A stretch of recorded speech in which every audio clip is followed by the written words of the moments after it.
بیٹے کے بجائے ان کو بھائی کہا، تو یہ تواضع کے لیے ہو، عاجزی کے لیے بھی ہو سکتا ہے کہ آپ جو ہیں وہ کسی کو بھی جو آپ سے عمر میں کافی چھوٹا بھی ہو اس کو بھی بھائی کہہ سکتے ہیں۔ اچھا، کچھ مفسرین جو ہیں وہ یہ کہتے ہیں کہ حضرت الیاس علیہ السلام اور ادریس علیہ السلام ایک ہی تھے، لیکن نبی کریم صلی اللہ علیہ وسلم سے ہمیں ایسی کوئی حدیث نہیں ملتی۔ یہ میں باتیں آپ کو اس لیے بتا رہی ہوں تاکہ یہ باتیں ہماری نالج میں ہوں، کہ اگر کوئی ہمیں غلط گائیڈ کرنے لگے تو ہمیں پتہ ہو کہ نہیں ایسی کوئی بات نہیں ہے۔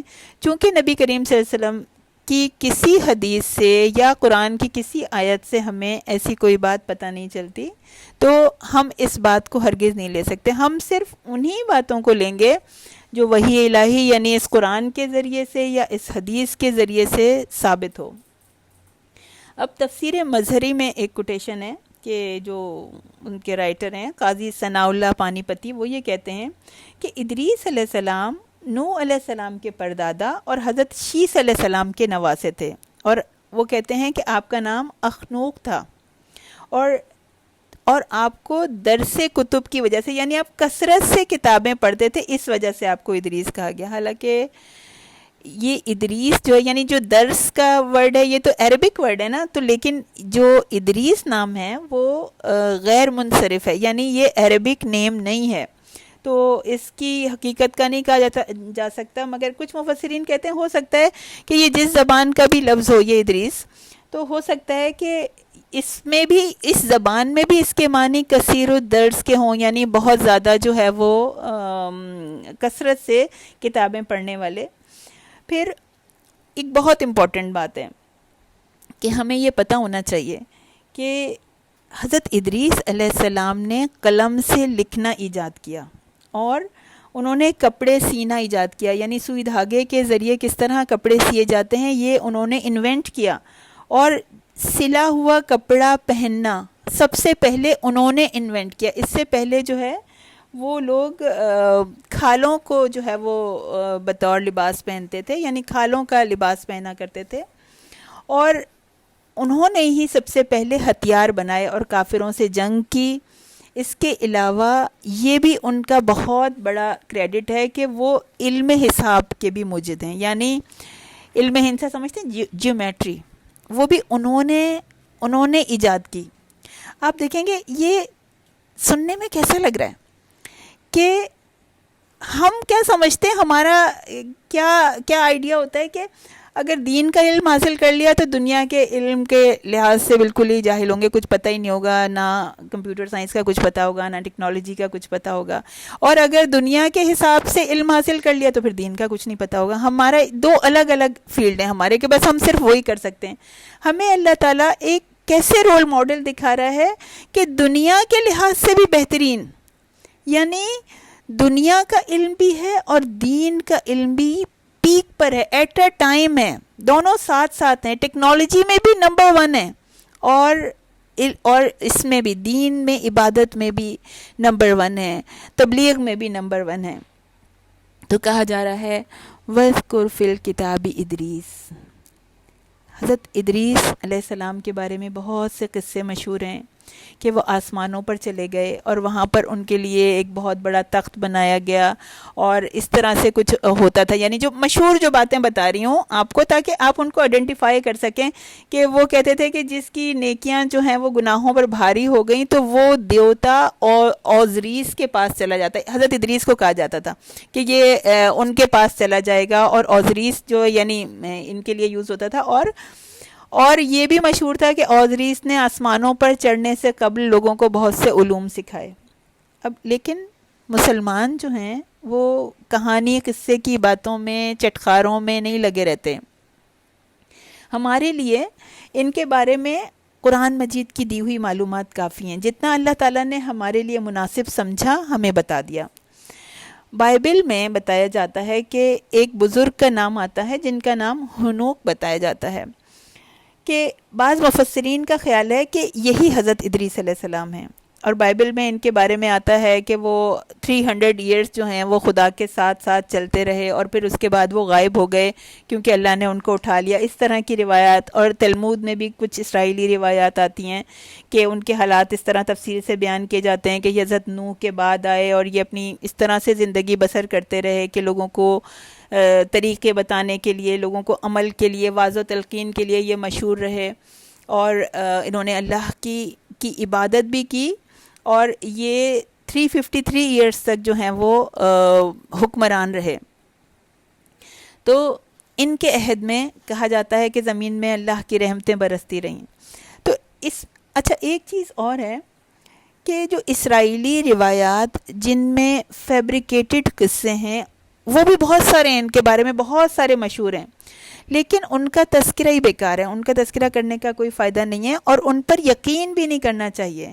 ہمارے ہاں یہ بھی سمجھا جاتا ہے، یہ بھی ایک کانسیپٹ ہے، اس کا کلیئر ہونا بہت ضروری ہے، کہ یہ سمجھا جاتا ہے کہ آسمانی کتابوں پر ایمان کا یہ مطلب ہے کہ جو کچھ ان کتابوں میں ہے اس کو بھی مانا جائے گا، یعنی جو کچھ وہ لکھا ہوا ہے اس کو بھی مانا جائے گا. یہ قطعی غلط بات ہے. ہم نے سورہ بقرہ میں پڑھا تھا نا، والذین یؤمنون بما انزل الیک وما انزل من قبلک، یعنی جو والذین یؤمنون بما انزل، جو اتارا گیا، وہ لوگ جو ایمان لاتے ہیں ان پر جو آپ پر نازل کیا گیا، آپ نبی کریم صلی اللہ علیہ وسلم پر، اور وہ جو نازل کیا گیا اس سے پہلے. تو ایمان تو دونوں پر ہے، لیکن یقین دونوں پر نہیں ہے، استفادہ دونوں سے نہیں کیا جائے گا. اصل میں جو کتاب نبی کریم صلی اللہ علیہ وسلم پر اتاری گئی اس کی روشنی میں جو ہم سے پہلے کتابیں آئی ہیں آسمانی، ان کو دیکھا جائے گا، کہ یعنی وہ ان کو قرآن کریم کی روشنی میں دیکھا جائے گا. اگر قرآن سے کلیش کرتی ہوں گی تو ہم ان کو نہیں مانیں گے، اور اگر قرآن سے ان کا کلیش نہیں ہوگا تو ہم ان کو مان سکتے ہیں. تو اب اس میں وہ خود اس بات کو مانتے ہیں کہ یہ بائبل اور تلمود اور یہ ساری چیزیں اتنی زیادہ چینج ہو چکی ہیں. خود مانتے ہیں کہ صرف بائبل میں روایات کے 2 لاکھ اختلافات موجود ہیں. تو کوئی یہ نہیں کہہ سکتا کہ اللہ کی بھیجی ہوئی کتابیں، آسمانی کتابیں ہم نے پڑھ لیں، یا ہم نے جو ہے وہ قرآن پڑھ لیا، دونوں برابر ہیں، کوئی بات نہیں میں نے وہ پڑھ لی. تو یہ نہیں کہہ سکتے. ابھی اس وقت جو لیٹسٹ ورژن ہے اللہ کی کتاب کا وہ قرآن کریم ہے، قرآن عظیم ہے. اس کو فالو کرنا ضروری ہے. اس کے اوپر، اس کی ہر آیت پر ہمیں یقین رکھنا ہے. جو اس سے پہلے والی آسمانی کتابیں ہیں، ہمارا ایمان ہے کہ وہ آئی ہیں، لیکن ان کی باتوں پر ہم یقین نہیں رکھتے. ٹھیک ہے، یہ چیز کلیئر ہونی چاہیے. اور حضرت ادریس علیہ السلام کے متعلق یہود اور جو بائبل ہسٹری ہے اس میں کوئی بھی بات کانفیڈنس سے نہیں کی جا سکتی. اس میں بہت سارے مفروضات، بہت سارے گڑھے ہوئے قصے موجود ہیں، تو پھر ان کا حوالہ دینا جو ہے وہ بیکار ہے. لیکن قرآن نے جس انداز میں حضرت ادریس علیہ السلام کا ذکر فرمایا ہے اس سے یہ پتہ چلتا ہے کہ اہل کتاب کے صحیفوں میں حضرت ادریس علیہ السلام کا ذکر موجود تھا. اور یہ بات بھی سب کو پتہ ہے کہ کتنی ہی دفعہ تورات جو ہے وہ غائب ہو چکی ہے، اور کتنی ہی دفعہ پھر اس کو زبانی ڈکٹیٹ کرایا گیا. تو اس وجہ سے بھی اس کے نسخوں میں بہت زیادہ اختلافات ہیں. لیکن اللہ تعالیٰ نے اس چیز کو، یعنی تورات میں جو حقائق گم ہو گئے، مٹ گئے، صفحہ ہستی سے غائب ہو گئے، قرآن نے ان حقائق کا سراغ دیا. قرآن ان کو ڈھونڈ کے لے کر آ گیا جو مٹ چکے تھے، جن کو انہوں نے چینج کر دیا تھا. قرآن نے اس کا دوبارہ دکھا دیا کہ کس کا تذکرہ ہے. اس کی بہت سی مثالیں قرآن میں موجود ہیں، اور اس کی یہ بھی مثال ہے کہ حضرت ادریس علیہ السلام کا قصہ بھی تاریخ انبیاء میں تو یہ ذکر گم ہو چکا تھا، مگر قرآن نے اس کا دوبارہ ذکر کیا. تو وہ انبیاء جن کا کردار تمام انسانیت کے لیے نمونہ ہے، ان کا ذکر اللہ نے زندہ کیا اس کتاب میں. تو ایک بات کا یقین ہم اپنے لیے بھی دل میں بٹھا دیں کہ چاہیں کسی شخص کو 1000 سال بھی گزر جائیں، 1000 سال چلے ہو جائیں اس کو، لیکن اللہ اس کی قربانیوں کو، اس کی محنتوں کو، اس کے خلوص کو نہیں بھولتا. اللہ یاد رکھتا ہے. اللہ جزا دیتا ہے، اللہ بدلہ دیتا ہے۔ اللہ نے قرآن میں ان کی یاد دہانی کرا کے دوبارہ سے تاریخ کو زندہ کیا، اور ان کے بارے میں وہی کہا جو حضرت ابراہیم علیہ السلام کے بارے میں بھی کہا تھا، اِنَّهُ كَانَ صِدِّيقًا نَبِيًّا۔ تو اس شخص کا کیا مرتبہ، کیا مقام ہوگا، ان کی کیسی سچائی ہوگی جن کے بارے میں اللہ نے اناؤنس کیا کہ he was indeed a Siddiq, the man of truth۔ تو اللہ تعالیٰ نے حضرت ادریس علیہ السلام کو حضرت ابراہیم علیہ السلام سے ریزمبلنس دی، یہ کہ ان کے ایک کیریکٹرسٹک کامن ہے، کہ مشترک وصف ہے، مشترک خوبی ہے، کہ اللہ تعالیٰ نے حضرت ادریس علیہ السلام کی تعریف کے لیے بھی وہی الفاظ استعمال کیے جو حضرت ابراہیم علیہ السلام کی تعریف کے لیے کیے۔ تو ہم نے حضرت ابراہیم علیہ السلام کے بارے میں ڈیٹیل سے پڑھا تھا، اور ہم نے صدیقیت کو بھی بہت ڈیٹیل سے ڈسکس کیا تھا کہ کتنا اونچا، کتنا بلند درجہ، کتنا بڑا مقام ہے صدیقیت کا۔ تو اس میں کوئی شک نہیں ہے کہ حضرت ادریس علیہ السلام نے بھی اس مقام کے لیے بہت محنت کی ہوگی، یہ درجہ ان کو بہت سے امتحانات سے گزرنے کے بعد ملا ہوگا۔ اور نبیین کے بارے میں بھی ہم ڈسکس کر چکے ہیں کہ یہ اللہ کی طرف سے انسانوں کو دیا جانے والا سب سے بڑا درجہ ہے، جس کے لیے سلیکشن کون کرتا ہے؟ خود اللہ تعالیٰ کرتے ہیں۔ اور اب نبوت کا باب بند ہو چکا ہے، خاتم النبیین تشریف لا چکے ہیں، تو اب عام انسانوں کے لیے سب سے بڑا درجہ کون سا ہے؟ صدیقیت کا۔ ہم نے 4 سٹیپس کیے تھے نا، آپ کو یاد ہوگا پہلے بھی، کہ سب سے بلند درجہ انبیاء کا ہے، نبیین کا، اس کے بعد صدیقین کا، تو اور پھر صالحین کا، اور یعنی نہیں شہداء کا، پھر صالحین کا۔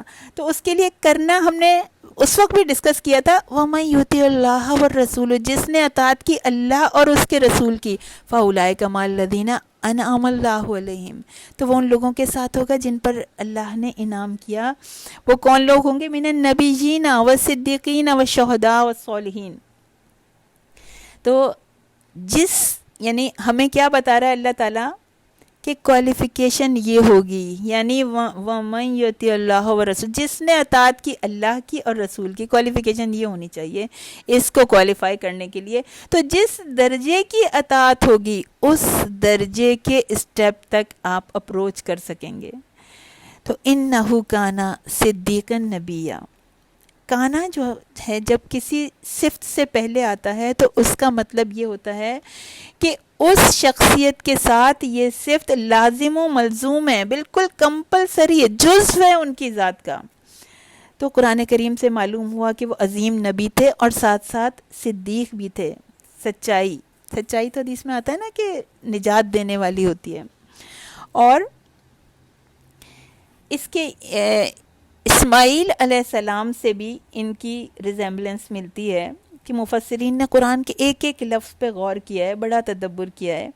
تو ایک اور اہم بات جس کو انہوں نے پوائنٹ آؤٹ کیا کہ ہم نے حضرت اسماعیل علیہ السلام کے بارے میں لاسٹ کلاس میں پڑھا تھا، ان کا ذکر جو ہے وہ ہم نے بہت ڈیٹیل سے کیا تھا۔ تو یہاں پر اس سورہ میں پہلے حضرت اسماعیل علیہ السلام کا تذکرہ آیا اور پھر حضرت ادریس علیہ السلام کا تذکرہ آیا، اور سورہ انبیاء میں بھی وہاں پہ بھی حضرت ادریس علیہ السلام کا تذکرہ حضرت اسماعیل علیہ السلام کے ساتھ آیا۔ یعنی اس سورہ میں یہ 21 سورہ انبیاء کا نمبر ہے کہ حضرت اسماعیل، ادریس اور ذوالکفل کو یاد کرو، کل من الصابرین، ان میں سے ہر ایک صابرین میں سے تھا، ثابت قدم تھا، صبر کی کٹھن منزلوں کو خوش اسلوبی سے طے کرنے والا تھا۔ اور ان دونوں مقامات پر غور کرنے کے بعد مفسرین نے کیا بات نکالی کہ کیا پتہ چلتا ہے کہ ان دونوں انبیاء میں بڑی گہری مماثلت ہے، اسی وجہ سے ان کا ذکر ساتھ ساتھ ہوا ہے، اور ان کو صبر اور ثابت قدمی کے امتحانوں سے گزرنا پڑا، اور ان میں پاس ہونے کے بدلے اللہ تعالیٰ نے ان کو بلند مرتبہ عطا فرمایا، یعنی ان کو جب ان کے درجے ان کے اعمال کی وجہ سے تھے، اور اس کے بدلے اور کیا کیا، وَأَدْخِلْنَاهُمْ، تو ہم نے ان کو داخل کر لیا، فی رحمتنا، اپنی رحمت میں، انہم من الصالحین۔ اللہ تعالیٰ نے حضرت ابراہیم علیہ السلام کے لیے بھی گواہی دی تھی نا کہ انہم من الصالحین، ان کے لیے بھی گواہی دے رہے ہیں کہ وہ بے شک صالح لوگ تھے۔ تو صبر کے بدلے میں، محنت کے بدلے میں اللہ تعالیٰ نے، یہ سب صابر تھے نا، کل من الصابرین، اس صبر کے بدلے میں اللہ تعالیٰ نے ان کو رحمت، اپنی رحمت میں داخل کر لیا، اور جنت میں بھی وہی جائے گا جو اللہ کی رحمت کی وجہ سے جائے گا نا جنت میں، اور اللہ تعالیٰ نے گواہی بھی دی. اس لیے اس کے بدلے میں اللہ نے ڈکلیئر کر دیا کہ وہ صالحین میں تھے. تو آپ لوگوں کو جو پریکٹیکل ہوم ورک دیا جا رہا ہے، اس میں جو اس سے پہلے بھی دیے گئے، اس میں ہم نے کوشش کی کہ، اور یہ جو پریکٹیکل ہوم ورک ہوتا ہے یہ کوئی ایک دفعہ کے لیے نہیں ہوتا، یہ ایک آن گوئنگ ایفرٹ ہے. جیسے ہم نے صدیقیت کی، اس میں ہم نے کیا تھا کہ سچائی کی ہمیں مستقل کوشش کرنی ہے. تو اس سے اگلا ٹارگیٹ جو ہے وہ صبر کا ہے. اصل میں ہوتا کیا ہے، ہر انسان کو کسی نہ کسی مشکل سے تو گزرنا پڑتا ہے. کوئی بھی آزمائش، کوئی مسئلہ، کوئی بیماری، کوئی ناگوار صورتحال، کوئی تکلیف دہ صورتحال انسان کو صبر کے ساتھ برداشت کرنی ہے. یہ حالات کس نے ڈالے ہیں؟ اللہ نے ڈالے ہیں. اللہ ان حالات کے ذریعے سے ہمیں آزماتا ہے. تو اللہ ہم سے چاہتا ہے کہ ہم صبر کریں. اور صبر ایسے ہی نہیں ہو جاتا کہ میں کہوں کہ میں صبر کروں گی اور ایک دم سے میں صبر کرنے لگوں، ایسے نہیں ہوتا. صبر کو پریکٹس کرنا پڑتا ہے، اس کی رہسل کرنی پڑتی ہے، پہلے اس کا ارادہ کرنا پڑتا ہے، ہمت بنانی پڑتی ہے، پھر عزم بناتے ہیں، پھر اس کی کوشش کرنی پڑتی ہے. اصل میں کیا بات ہے کہ باتیں بنانا تو آسان ہے، مگر صحیح معنوں میں صبر کے ساتھ صبر کی کوشش کرنا، یہ واقعی ایمان والوں کا کام ہے. تو کسی بھی تکلیف دہ صورتحال میں، ہر ایک کی تکلیف، ہر ایک کی مشکل الگ الگ ہوتی ہے، اس میں ہم نے پکا ارادہ کرنا ہے کہ اس تکلیف دہ کیفیت کو ہم نے برداشت کر لینا ہے، اللہ تعالیٰ سے مدد مانگ کے نماز کے ساتھ. اور صرف صبر تکلیف دہ صورتحال میں ہی نہیں ہوتا، ناگوار حالات میں ہی نہیں ہوتا، بلکہ عبادات کے اوپر جم جانا یہ بھی صبر ہے. نماز کے اوپر صبر سے جم جانا. اب چاہے دل چاہ رہا ہے، نہیں چاہ رہا، نماز پڑھنی ہے، صبح اٹھا ہی نہیں جا رہا، لیکن پھر بھی بس صبر سے برداشت کرنا ہے کہ نہیں، اپنی نیند کو توڑ کے بس کھڑے ہو جانا ہے صبر سے. اور نماز میں جلدی نہیں کرنی، صبر کے ساتھ نماز ادا کرنی ہے. صبر کو ٹارگٹ کر کے اچھی سی نماز پڑھنے کی کوشش کرنی ہے، یہ بھی صبر ہے. اور پھر کسی بھی مشکل صورتحال میں، کسی ناگوار صورتحال میں، کسی تکلیف میں، کسی بیماری میں کوئی شکوہ شکایت نہیں کرنی، بس راضی برضائے رب اللہ سے دعا کر کے کہ اللہ آپ ہمیں صابرین میں شامل کر لیں. اور اللہ نے کہا ہے نا، ان اللہ مع الصابرین، اللہ صابروں کے ساتھ ہے.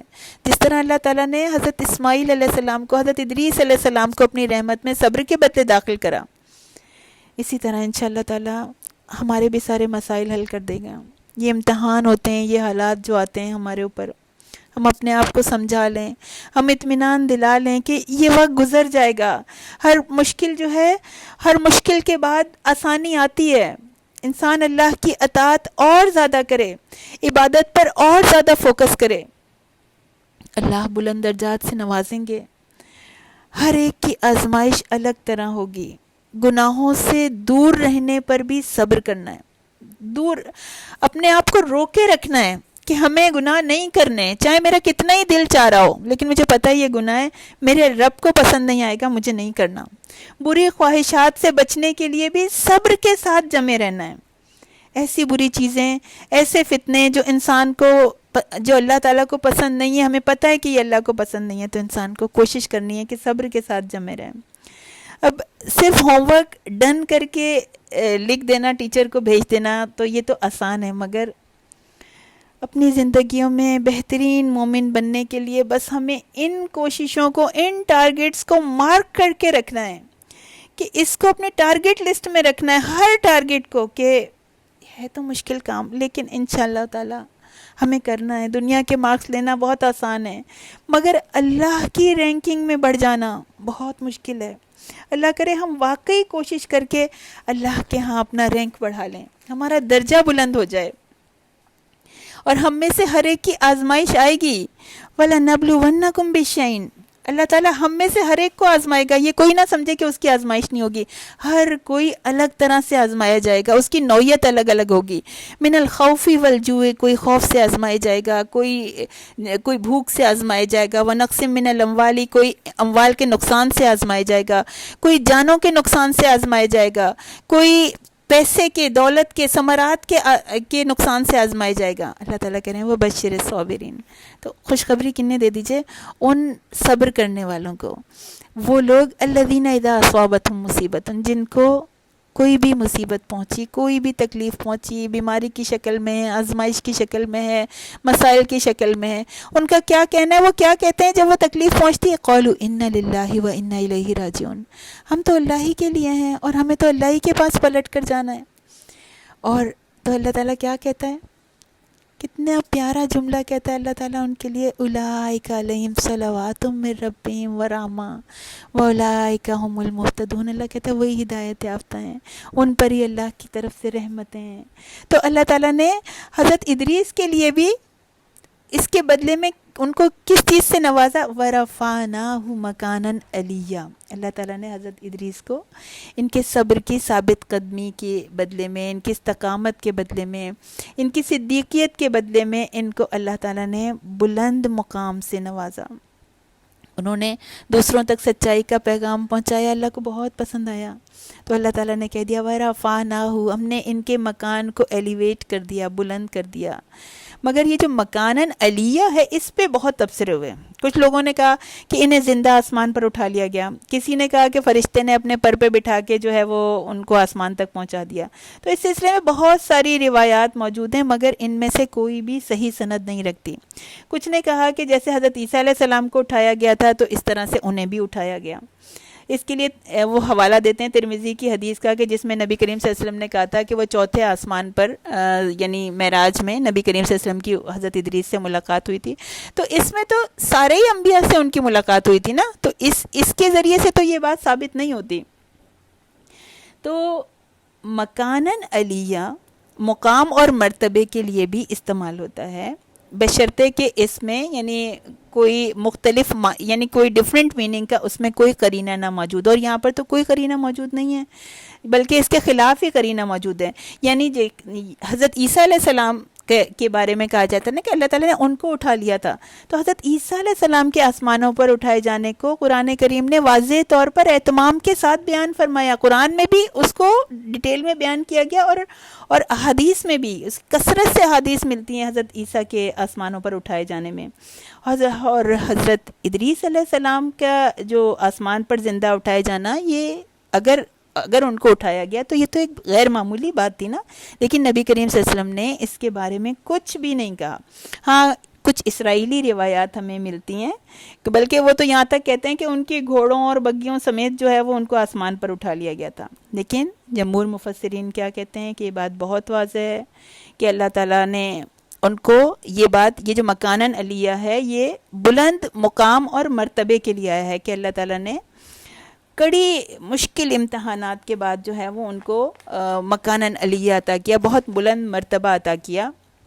تو اللہ تعالیٰ ہمیں بھی نیکیوں کی دوڑ میں لگا دے, ہمیں بھی صابرین میں شامل فرما لے, ہمیں بھی صدیقین میں شامل فرما لے, ہمیں بھی شاکرین میں شامل فرما دے. مگر درجے اور مرتبے صرف باتوں سے نہیں ملتے, صرف دعاؤں سے نہیں ملتے, بلکہ ساتھ ساتھ محنت بھی چاہیے, کوشش بھی چاہیے. وقت تو تیزی سے گزرتا جا رہا ہے اور غیر محسوس طریقے سے ہم اپنی زندگی کے اختتام کی طرف سفر کر رہے ہیں, اپنی اینڈنگ کی طرف سفر کر رہے ہیں. تو نیکسٹ ٹائم جو ہے وہ انشاءاللہ ہم قرآنک ایکسپیرینس بھی شیئر کریں گے, ابھی تو ٹائم نہیں ہے. تو اللہ کی طرف بڑھنے کی جو بھی چھوٹی چھوٹی سی کوششیں ہوں, اللہ تعالیٰ ان میں برکت عطا فرماتے ہیں. تو یہ کوششیں اوروں کو انکریج کرنے کا بھی باعث بنتی ہیں. تو آپ لوگوں میں سے بھی جو واقعات شیئر کرنا چاہیں گے تو انشاءاللہ تعالیٰ ہم اس کو شیئر کریں گے. بس اس دعا پہ ختم کرتے ہیں. اللہم اجعلنی صبورا, اے میرے اللہ مجھ کو بہت زیادہ صبر کرنے والا بنا دے, ہم سب کو بہت زیادہ صبر کرنے والا بنا دے. وجعلنی شکورا, اور ہم کو بہت زیادہ شکر کرنے والا بنا دے. وجعلنی فی عینی صغیرہ, اور میرے رب مجھ کو میری آنکھوں میں چھوٹا بنا دے، میں اپنے آپ کو بڑا نہ سمجھوں، وفی آئین الناس کبیرہ، اور لوگوں کی نظر میں بڑا بنا دے، میری اپنی نظروں میں بڑا نہ بنائے، لوگوں کی نظروں میں بڑا بنا دے۔ وآخر دعوانا والحمد للہ رب العالمین۔ سبحان ربک رب العزت عما یصفون وسلام علی المرسلین والحمد للہ رب العالمین۔